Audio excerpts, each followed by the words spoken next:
Salut tout le monde, comment allez-vous? Moi ça va plutôt bien. Aujourd'hui on se retrouve pour une nouvelle vidéo, pour une nouvelle histoire tout simplement, pour parler de l'histoire d'un personnage de Dragon Ball. Et aujourd'hui on va parler de Maître Karin, ou Karin tout simplement, qui est un personnage assez important dans Dragon Ball, il faut savoir.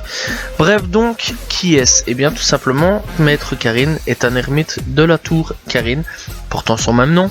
Le temple de la tour Karin sert de passerelle qui relie tout simplement le monde des humains au palais de Dieu qui se trouve au-dessus du sommet de la tour Karin tout simplement. Il possède de nombreux artefacts utiles à travers tout simplement tout le manga, tels que les élixirs divins ou les senzu, qui seront hyper importants tout simplement durant tout Dragon Ball.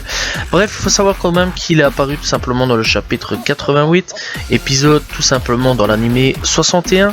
Il est apparu tout simplement sur le film 3 dans Dragon Ball. Il est né tout simplement à l'an -50. Et apparemment, c'est pas apparemment, mais il est décédé tout simplement en l'an 774 avant d'être ressuscité tout simplement la même année. Bref, donc revenons un petit peu à lui, tout simplement au niveau de ses caractéristiques. Donc, Maître Karin est le troisième maître qui rencontra Sangoku durant le manga. Il fut tout simplement le maître de Muten Roshi plusieurs siècles avant le début de Dragon Ball. A priori, quelques experts en arts martiaux le connaissent, tels que Tao Pai Pai, bien que celui-ci pense qu'il ne s'agit que d'une légende.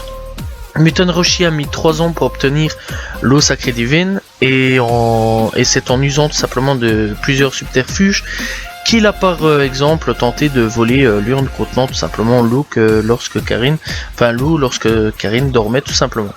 Il abrite de nombreux objets rares et qui seront déterminants pour Sangoku tout simplement et le sien, tels que le senzu, donc l'haricot qui soigne les blessures, un énorme nuage tout simplement, où Kame Sennin a acquis tout simplement le Kitoen, ou encore le bâton, tout simplement le Niobo de Sangoku, qui relie tout simplement le palais de Karin à celui de Dieu. En apparence, Karin est un vieux chat blanc qui tient tout simplement un bâton discornu, mais malgré les apparences trompeuses, il est doué aux arts martiaux et il tient tête à Sangoku jusqu'à ce qu'il parvienne à récupérer l'eau sacrée, qui n'est en fait qu'une eau normale. La véritable eau divine ne sera dévoilée que plus tard, lorsque Piccolo Daimao fera son apparition. Contrairement à Muten Roshi, le rôle de Karin, bien que discret en raison du lieu dans lequel il se trouve, sera parfois déterminant. Il juge avec efficacité le potentiel de Sangoku et de Cell. Il maintient qu'il se passe quelque chose sur Terre depuis quelques années, cela ayant en rapport tout simplement l'infiltration secrète de Babidi sur Terre. Bref, on va parler un petit peu donc des sagas. Donc Sangoku, on va parler de la saga Red Ribbon, tout simplement, donc le ruban rouge. Donc Sangoku vaincu par le redoutable tueur à gages Tao Pai Pai, et avec la mort tout simplement de Bola, donc Bola qui est le père du jeune Upa, qu'on parlera bien sûr bien plus tard, enfin on parlera un jour tout simplement de leur histoire, recommande à Sangoku tout simplement d'escalader la tour Karin pour y boire l'eau bénite. Après une longue séance d'escalade qui durera toute une journée, Sangoku rencontre l'ermite Karin. Ce vieux chat l'invite à tout simplement acquérir l'eau, mais seulement s'il parvient à l'attraper. Après tout simplement, l'entraînement fut rude, et donc pour pousser Sangoku à s'améliorer, il jette tout simplement son Dragon Ball sur la terre ferme, l'obligeant à devoir escalader de nouveau. Et donc tout simplement à nouveau la tour. Ce n'est tout simplement qu'au 3e jour que Sangoku parvient à attraper Karin.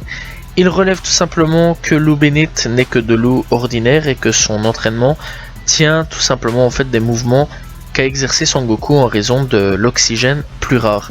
Son entraînement se révélera tout simplement bénéfique, puisque grâce à lui, Goku tout simplement vainc le terrible Tao Pai Pai et décime l'armée du Red Ribbon. Par la suite, l'entraînement de Maître Karin fait souligner les tout simplement remarquables victoires de Sangoku sur Akman et la momie.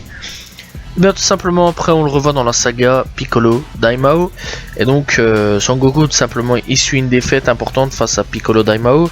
Sangoku n'a pas d'autre choix que de retourner chez Karin, et ce grâce à Yajirobe.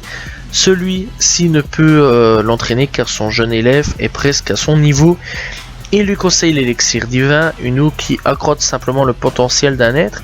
Cependant, cette eau peut se transformer en poison si celui-ci le boit tout simplement et au bout de son niveau.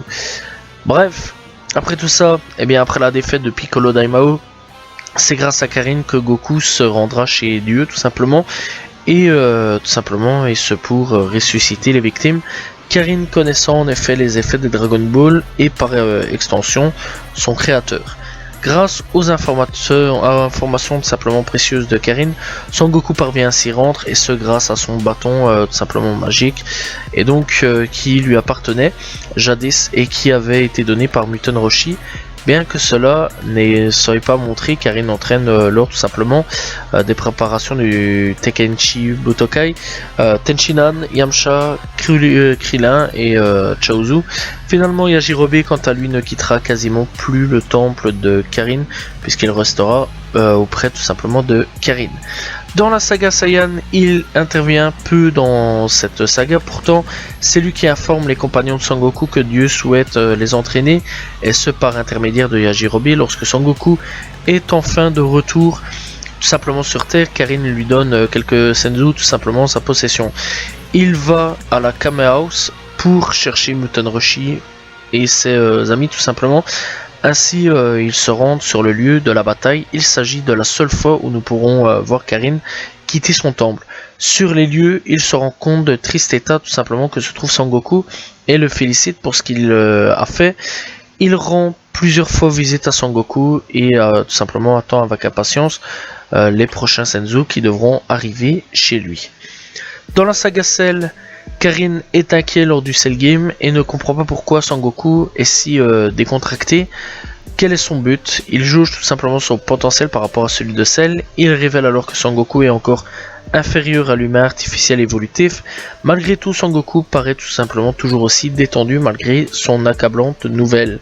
Dans la saga Majin Buu, alors que Videl est gravement blessé par Spopovich, Sangoku vient tout simplement chercher les senzu chez Karin. Là encore, le vieux maître Sha tout simplement est très inquiet et a un mauvais pressentiment, probablement en raison de la venue sur Terre de Babidi. Et donc, lorsque Majin Buu sort de son cocon, on ignore à quel moment sont tués maître Karin et Yajirobe par tout simplement les projectiles de Majin Buu ou bien par la destruction de la Terre. Telle est la question pour ce personnage là. Alors pour ce personnage là, il faut savoir quand même qu'il a apparu dans deux films, donc le film 3 Dragon Ball, tout simplement la grande aventure, et dans le film 5 Dragon Ball Z, l'incroyable plus fort contre tous, tout simplement, l'incroyable plus fort, excusez-moi. Tout simplement, bref, donc dans lequel on peut voir aussi Sangohan venir chercher des senzu pour soigner Sangoku, et, qui a été gravement blessé par Cooler, donc le frère de Freezer. Et alors pour le troisième film, lors du tournoi de Mifan, Sangoku est projeté par un puissant Dondumpa de Tao Pai Pai. Sangoku atterrit par inadvertance chez Karin tout simplement, qu'il ne connaissait pas encore dans cette histoire parallèle. Donc voilà, bref, voilà, c'est la fin de l'histoire de simplement de Maître Karin, un personnage qui est quand même pas mal important quand même dans l'univers Dragon Ball, qui est là pour entraîner quand même de jeunes tout simplement de jeunes hommes en recherche d'arts martiaux ou même de jeunes femmes aussi, voilà, qui recherchent l'entraînement etc pour de loups un peu magiques.